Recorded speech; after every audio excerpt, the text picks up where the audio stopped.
just two days ago, we have a little video clip of trash company dropping off one of these trash bins, dumpsters. This is a 30-yard dumpster. It's one of the largest that this company carries, and as you can see, in just 2 days from the trash out and the cleanup, it's quite full. It's pretty much at capacity already, so chances are we're gonna need to dump this and go ahead and get another one, hopefully, which would be enough for us to finish all the way from beginning to end, the remodel. So these typically run somewhere between $400 to $500 every time they dump it. So you kind of, these are little costs that ends up adding up for us. So you're definitely going to want to be aware of how much trash you actually have in the property, and how much you're actually going to need in terms of renovating.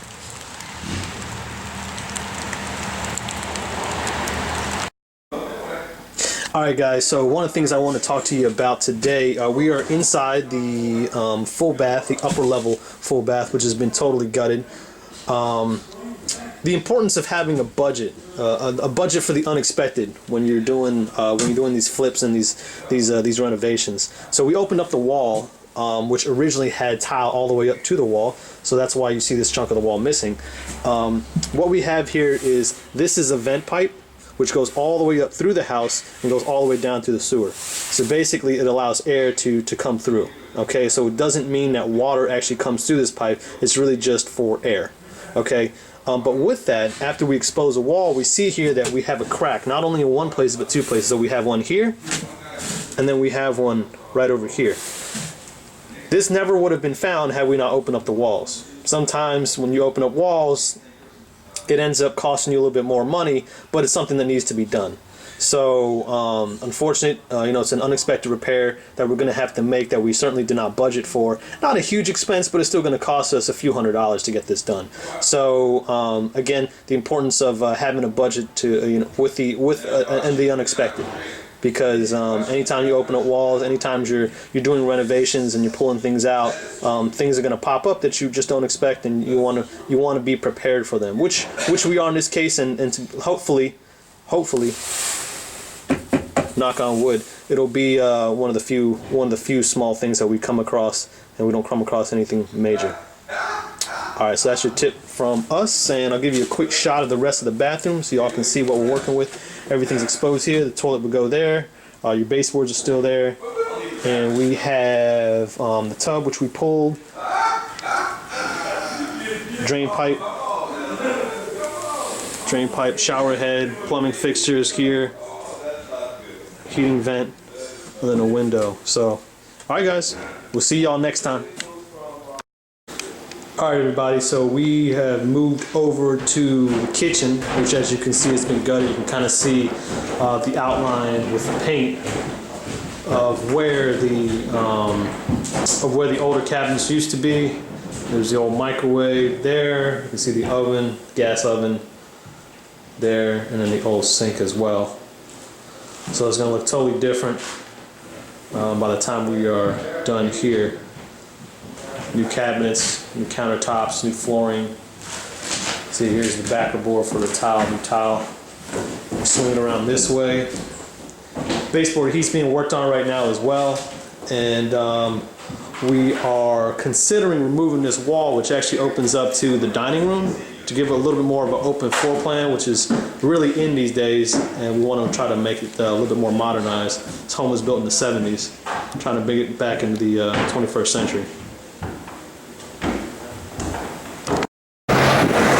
Hey, what's up everybody? Rod here with another edition of Flipping Cribs. This is a continuation, so let's see where we're at. We're right around the 2-week mark, probably right around day 14. We had a little bit of a hold up because of the snow that we've had. Something for all you investors out there. We always want to be aware of weather problems or potential weather holdups. Mother Nature can hold things up and kind of slow down your schedules and your time frames, but let's see where we're at. Alright guys, so we're here in the living room.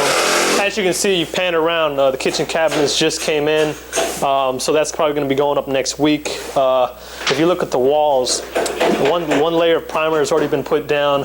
The crown molding has already been put up over here. You can see that, and that's been primed. It's going to be painted here pretty soon also. And also, if I can have you pan around to the windows here. See, these windows are going to be replaced. These windows also just came in today as well, so we anticipate probably be put in today. All right, guys. So panning around from the dining room over to, or from the living room over to the dining room, we got the recessed lighting in. Same thing. The crown molding's been put in. If you remember, this wall, which separates your dining room from your kitchen, you can come on in. Come on in. Yeah, no problem.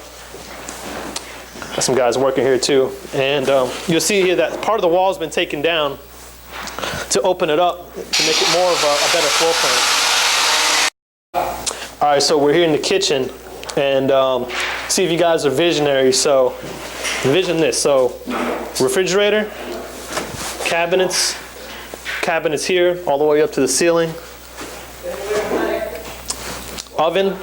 And we're actually moving some of the plumbing that used to be here, used to be for our sink as well as our dishwasher. That's being moved all the way to the other side, right next to our knee-high wall, which we've opened up right here. So dishwasher, sink.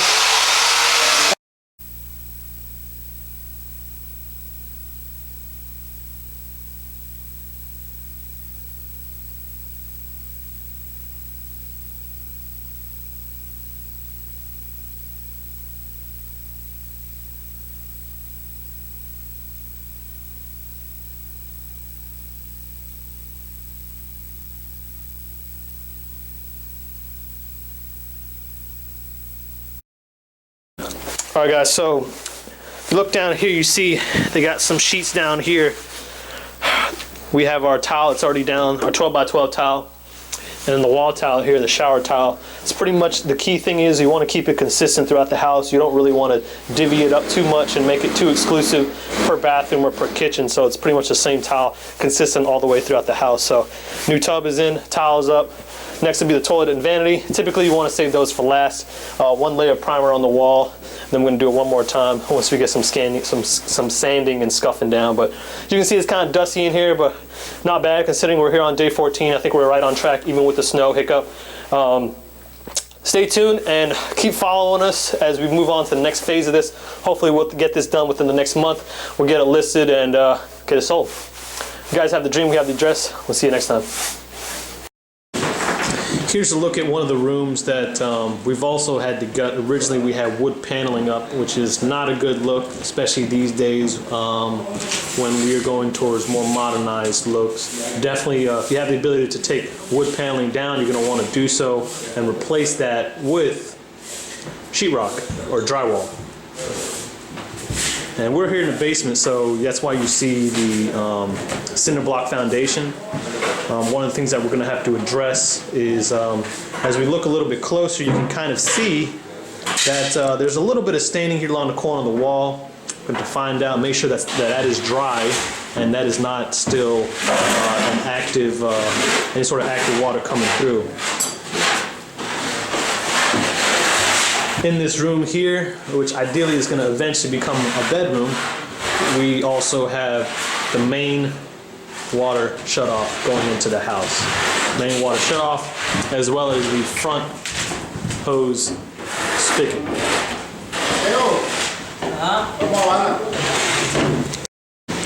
Alright, so here's a look at the rest of the basement. Again, the wood paneling kind of continued out to the other part of the basement with a little bit of drywall as well. You see the foundational post here, steel post. We're going to box that up, and we are going to put tile on top of this tile. Probably 18 by 18 tile, square tile, and grout it. It'll look nice. They're like actual types of asphalt.